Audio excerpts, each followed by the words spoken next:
എല്ലാവർക്കും മറ്റൊരു വീഡിയോയിലേക്ക് സ്വാഗതം. ഇന്നത്തെ വീഡിയോ എന്ന് പറയുന്നത് ഒരു ടാബ്ലറ്റ് വാങ്ങാൻ ഉദ്ദേശിക്കുന്നവർക്കുള്ള ഒരു വീഡിയോ ആണ്.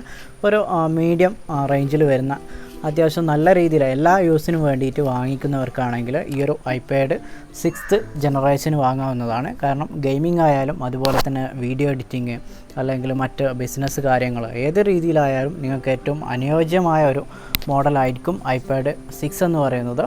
അധിക പ്രൈസൊന്നുമില്ല. സാധാരണ ഒരു ആപ്പിളിൻ്റെ പ്രൊഡക്റ്റ് ആകുമ്പോൾ ഒരു 40,000 അല്ലെങ്കിൽ 50,000 ഒക്കെ മുകളിൽ പോകും.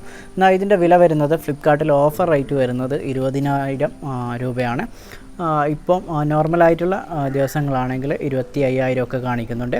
പിന്നെ ഇതിൻ്റെ GB എന്ന് പറയുന്നത് 32 GB ഈ ഒരു പ്രൈസ്.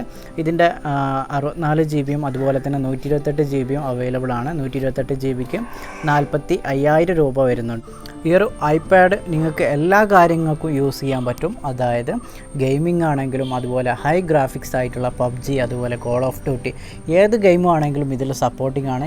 യാതൊരു ലാഗും കാര്യങ്ങളും ഇല്ല. ഇതിൻ്റെ ഗെയിമിംഗ് റിവ്യൂ ഓൾറെഡി ചെയ്തതാണ്.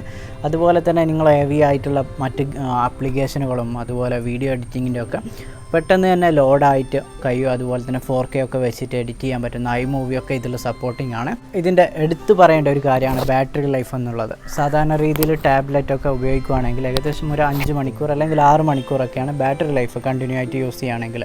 ഇതിന് നിങ്ങൾ ഫുൾ ടൈം PUBG കളിക്കുകയാണെങ്കിലൊക്കെ ഏകദേശം ഒരു 10 മണിക്കൂറിൻ്റെ അടുത്ത് ഇതിൽ ബാറ്ററി ലൈഫ് കിട്ടുന്നുണ്ട്. അതുപോലെ തന്നെ മറ്റൊരു കാര്യം എന്ന് പറയുന്നത് ഇത് ചാർജ് ആകാൻ വേണ്ടിയിട്ട് ഏകദേശം 3 മണിക്കൂർ അല്ലെങ്കിൽ 4 മണിക്കൂർ ടൈം എടുക്കുന്നുണ്ട്. എന്നാലും 10 മണിക്കൂർ ചാർജ് നിൽക്കുന്നതുകൊണ്ട് തന്നെ അതൊരു പ്രോബ്ലമായിട്ട് നമുക്ക് തോന്നുന്നില്ല.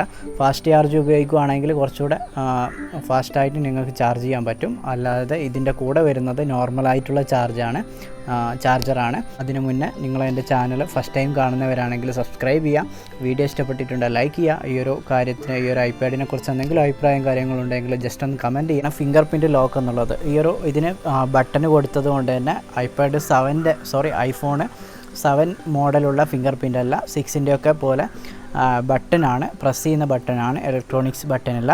അതുകൊണ്ട് തന്നെ നിങ്ങൾ ഫിംഗർ പ്രിൻറ്റ് സെറ്റ് ചെയ്ത് വെച്ചിട്ടുണ്ടെങ്കിൽ ജസ്റ്റ് നിങ്ങൾ ഫിംഗർ പ്രിൻറ്റ് ഈ ഒരു ബട്ടൺ പ്രസ് ആക്കുമ്പോൾ തന്നെ ഇത് ഓണാവും. പെട്ടെന്ന് തന്നെ ഓണാകുന്നുണ്ട്. നല്ല സ്പീഡുള്ള ഫിംഗർ പ്രിൻ്റാണ് കൊടുത്തിരിക്കുന്നത്. നിങ്ങൾക്ക് അറിയാവുന്ന ഒരു കാര്യമാണ്. iPhone 6-നൊക്കെ അത്യാവശ്യം കുറേ പ്രോബ്ലങ്ങളുണ്ട് ഈ ഒരു ഫിംഗർ ബട്ടന്. ആ ഒരു പ്രശ്നങ്ങളൊന്നുമില്ല. ജസ്റ്റ് നിങ്ങൾ ഓപ്പൺ ആകുമ്പോൾ തന്നെ ഈ ഒരു വിൻഡോ ആയിട്ട് ഓപ്പൺ ആയിട്ട് വരുന്നുണ്ട്. ലോക്ക് ഓപ്പൺ ആകുന്നുണ്ട്. ഒന്നുകൂടെ കാണിച്ചു തരാം. ഈ ഒരു ബട്ടൺ പ്രസ്സാക്കുന്നതോടെ ആ ഒരു ഫിംഗർ പ്രിൻ്റ് ലോക്ക് ഓപ്പൺ ആയിട്ട് വരുന്നുണ്ട്. അത്രയും ഒരു ഫാസ്റ്റ് ആയിട്ടുള്ള ഫിംഗർ പ്രിൻ്റാണ് യൂസ് ചെയ്തിട്ടുള്ളത്.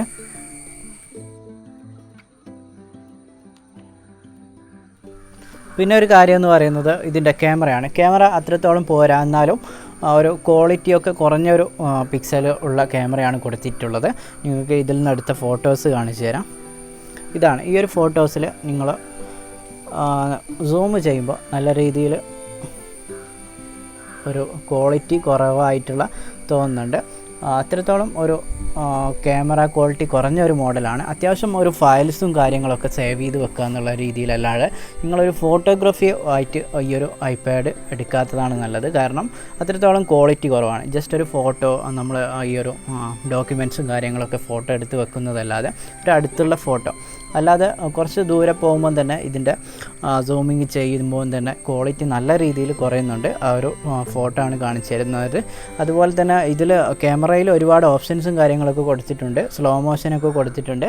എന്നാലും അതിനൊക്കെ തീരെ ക്വാളിറ്റി കുറഞ്ഞിട്ടാണ് വീഡിയോസും ഫോട്ടോസൊക്കെ വരുന്നത്. പിന്നെ ഈ ഒരു സ്ക്രീനിലായതുകൊണ്ടാവാം ഇത്രയും ഒരു ക്വാളിറ്റി കുറവായിട്ട് തോന്നുന്നത്. ഇതിൽ നിന്ന് എടുത്ത ഫോട്ടോസ് നിങ്ങൾ ഫോണിലേക്ക് കയറ്റുമ്പോൾ കുറച്ചുകൂടെ ബെറ്ററായിട്ട് തോന്നുന്നുണ്ട്. കാരണം അത്രയും ഒരു വലിയ സ്ക്രീനാകുമ്പോൾ ആ ഒരു സൈസിലേക്ക് ഫോട്ടോ പോകുന്നത് കൊണ്ടാവാം ഇത്രയും ഒരു ക്വാളിറ്റി ഇല്ലാതെ തോന്നുന്നത്. അതുപോലെ തന്നെയാണ് ഫ്രണ്ട് ക്യാമറ എന്ന് പറയുന്നത്. ഫ്രണ്ട് ക്യാമറ നിങ്ങൾ വീഡിയോ കോളൊക്കെ ഫേസ് ടൈമൊക്കെ ഉപയോഗിക്കുകയാണെങ്കിൽ നല്ല രീതിയിൽ നിങ്ങൾ അടുത്ത് നിൽക്കുകയാണെങ്കിൽ നല്ല രീതിയിൽ ക്വാളിറ്റി ഉണ്ടാവും. കുറച്ച് സെൽഫിയൊക്കെ എടുക്കുന്നതാണെങ്കിൽ സെൽഫിയുടെ ഓപ്ഷൻസും കാര്യങ്ങളൊക്കെ ഉണ്ട്, ഫിൽറ്ററും കാര്യങ്ങളൊക്കെ. പക്ഷേങ്കിൽ ക്വാളിറ്റി വളരെ കുറവാണ് സെൽഫിയുടെയും. വീഡിയോ കോളിനൊക്കെ ഉപയോഗിക്കാമെന്നല്ലാതെ മറ്റൊരു സെൽഫി എടുത്തിട്ട് ഫോട്ടോ പോസ്റ്റ് ചെയ്യാനോ അങ്ങനത്തെ കാര്യങ്ങൾക്കൊന്നും ഇതിൽ അത്രത്തോളം ബെറ്റർ അല്ല ക്യാമറ. ഇത്രയും ഗെയിമുകളാണ് ഇത് ഓൾറെഡി ഞാൻ പ്ലേ ചെയ്യുന്ന ഗെയിം എന്ന് പറയുന്നത്. യാതൊരു ലാഗും കാര്യങ്ങളോ ഇല്ലാതെ GTA San Andreasഉം അതുപോലെ തന്നെ സ്നൈപ്പറും വൈസ് സിറ്റിയും കോൾ ഓഫ് ഡ്യൂട്ടി PUBG ഇതൊക്കെ നല്ല ഹൈ ആയിട്ടുള്ള ഗ്രാഫിക്സ് ഉള്ള ഗെയിമാണ്. യാതൊരു പ്രശ്നമില്ലാതെ കളിക്കാൻ പറ്റുന്നുണ്ട്. ഞാൻ ഫസ്റ്റ് പറഞ്ഞിരുന്നു ബിസിനസ് അങ്ങനെ തന്നെ അതുപോലെ മറ്റുള്ള കാര്യങ്ങളൊക്കെ ചെയ്യുന്നവർക്ക് വളരെ സിമ്പിളായിട്ട് നമുക്ക് എല്ലാ കാര്യങ്ങളും ചെയ്യാൻ പറ്റുന്ന ഒരു ഐപാഡാണെന്നുള്ളത്.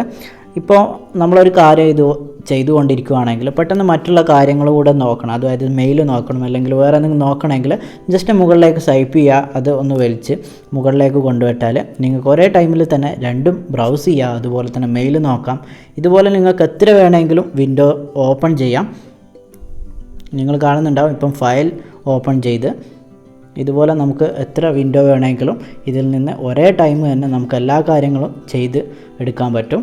അതൊരു വലിയ അഡ്വാൻറ്റേജാണ്. കാരണം നമ്മൾ മറ്റുള്ള ഫോണുകളും അതുപോലെ തന്നെ ടാബുകളാണെങ്കിൽ മിനിമൈസൊക്കെ ചെയ്തിട്ട് വേണം എടുക്കാൻ വേണ്ടിയിട്ട്. ഇതിൻ്റെ ബാക്ക് സൈഡ് വരുന്ന ഈ ഒരു ക്യാമറ 8 മെഗാ പിക്സലിൻ്റെ ക്യാമറയാണ്. അതുപോലെ തന്നെ ഫ്രണ്ട് ക്യാമറ എന്ന് പറയുന്നത് സെയിം തന്നെ 8 മെഗാ പിക്സലിൻ്റെ ക്യാമറ തന്നെയാണ് കൊടുത്തിരിക്കുന്നത്. ഇതിൻ്റെ താഴെ നിങ്ങൾ കാണുന്നുണ്ടാവും നല്ല ഹോൾസ്. ഇത് വലിയൊരു സ്പീക്കറാണ് കൊടുത്തിരിക്കുന്നത്. നല്ല ലൗഡ് ആയിട്ടുള്ള സ്പീക്കർ ആയതുകൊണ്ട് തന്നെ നല്ല രീതിയിൽ സൗണ്ട് പുറത്തേക്ക് വരുന്നുണ്ട്. ഇതിൻ്റെ ലൈറ്റിംഗ് കേബിളിൽ തന്നെ നമുക്ക് ഇയർഫോൺ ഉപയോഗിക്കാൻ പറ്റും. iPhone 7 ഒക്കെ പോലെയുള്ള ഇയർഫോൺ ഇതിൽ ഉപയോഗിക്കാം. അതുപോലെ സാധാരണ രീതിയിലുള്ള ഇയർഫോൺ ഇതിൻ്റെ മുകൾ ഭാഗത്താണ് വരുന്നത്. ആ ഒരു ജാക്കും കൂടെ കൊടുത്തിട്ടുണ്ട്. കാരണം ഈ ഒരു സൈഡിൽ ഇയർഫോൺ വരുന്നതുകൊണ്ട് തന്നെ ഗെയിമിംഗ് ഒക്കെ കളിക്കുമ്പോൾ ചെറിയൊരു ബുദ്ധിമുട്ടും കാര്യങ്ങളുണ്ട്. അതുകൊണ്ട് സാധാ ഇയർഫോൺ ആയിരിക്കും കുറച്ചുകൂടെ ബെറ്റർ എന്ന് തോന്നുന്നു. ബ്ലൂടൂത്ത് വൈഫൈ അവൈലബിൾ ആണ്. അതുപോലെ തന്നെ സ്ക്രീൻ സൈസ് വരുന്നത് 9.7 ഇഞ്ചിൻ്റെ റെറ്റിന ഡിസ്പ്ലേ ആണ്. അത്യാവശ്യം വെയിലൊക്കെ ഉള്ള സമയത്ത് പോലും നല്ല രീതിയിൽ ക്വാളിറ്റിയുള്ള ഒരു ഡിസ്പ്ലേയും കൂടിയാണ് കൊടുത്തിരിക്കുന്നത്. പിന്നെ എടുത്തു പറയേണ്ട ഒരു കാര്യമാണ് മൾട്ടി ടച്ചും അതുപോലെ ഇതിൽ കൊടുത്തിരിക്കുന്നതാണ് 3D ടച്ചും കൊടുത്തിട്ടുണ്ട്. വീഡിയോ റെക്കോർഡിംഗ് എന്ന് പറയുന്നത് maximum recording 1080p HD recording ആണ് വരുന്നത്. അതുപോലെ തന്നെ ഫേസ് ടൈം അവൈലബിൾ ആണ്. മറ്റൊരു കാര്യം ഇതിൽ കോൾ ചെയ്യാൻ പറ്റില്ല. നിങ്ങൾ വാട്സപ്പ് ആയാലും അതുപോലെ വാട്സപ്പ് ഇതിൽ സപ്പോർട്ടിംഗ് അല്ല. ഇതിൽ സപ്പോർട്ടിംഗ് എന്ന് പറയുന്നത് മെസ്സഞ്ചറാണ് ഫേസ്ബുക്കിൻ്റെ. ഇതിൽ കോൾ ചെയ്യാൻ യാതൊരു ഓപ്ഷൻസും കാര്യങ്ങളൊന്നുമില്ല. അതുകൊണ്ട് തന്നെ ഫോൺ ബുക്ക് ഇതിൽ അവൈലബിൾ ആണ്. കോൾ ചെയ്യാൻ പറ്റില്ല. സിം ഇടുന്ന മോഡൽ വരുന്നുണ്ട്, പക്ഷേങ്കിൽ അതിൽ കോളില്ല. നെറ്റ് യൂസ് ചെയ്യാൻ വേണ്ടിയിട്ട് മാത്രമാണ് സിം ഇടുന്നത്. അല്ലാതെ സിം ഇട്ട് നമുക്കിതിൽ നിന്ന് കോൾ ചെയ്യാൻ പറ്റില്ല. വീഡിയോ ഒക്കെ എഡിറ്റ് ചെയ്യുന്നവരാണെങ്കിൽ നല്ലൊരു ചോയ്സാണ് ഇത്. കാരണം നല്ല രീതിയിൽ 4K ഒന്നും യാതൊരു ലാഗും ലോഡിങ്ങും ഇല്ലാതെ നിങ്ങൾക്ക് ഇതിൽ നിന്ന് എഡിറ്റ് ചെയ്യാൻ പറ്റും. സാധാരണ രീതിയിൽ 4K വീഡിയോ ഒക്കെ ഇമ്പോർട്ട് ചെയ്യുമ്പോൾ നല്ല രീതിയിൽ ലാഗ് വരും. പക്ഷേ ആ ഒരു പ്രശ്നങ്ങളൊന്നും ഈ ഒരു ഐപാഡിൽ ബാധിക്കുന്നില്ല. 7.5 തിക്നെസ്സാണ് വരുന്നത്. അതുകൊണ്ട് തന്നെ യാതൊരു ബുദ്ധിമുട്ടും ഇല്ലാതെ തന്നെ ഈസി ആയിട്ട് യൂസ് ചെയ്യാൻ പറ്റും. ബിസിനസ്സും കാര്യങ്ങളൊക്കെ ചെയ്യുന്നവർക്കാണെങ്കിൽ വളരെ സിമ്പിളായിട്ട് നമ്മളെ കയ്യിൽ ഒതുങ്ങുന്ന രീതിയിൽ തന്നെ പിടിക്കാൻ പറ്റുന്ന ഒരു ഐപാഡും കൂടെയാണ് ഈ ഒരു മോഡൽ എന്ന് പറയുന്നത്. ഇത്രയും തിക്നെസ്സാണ് വരുന്നത്. ഗെയിമിങ്ങിൻ്റെ റിവ്യൂ ഓൾറെഡി ചെയ്തതാണ്.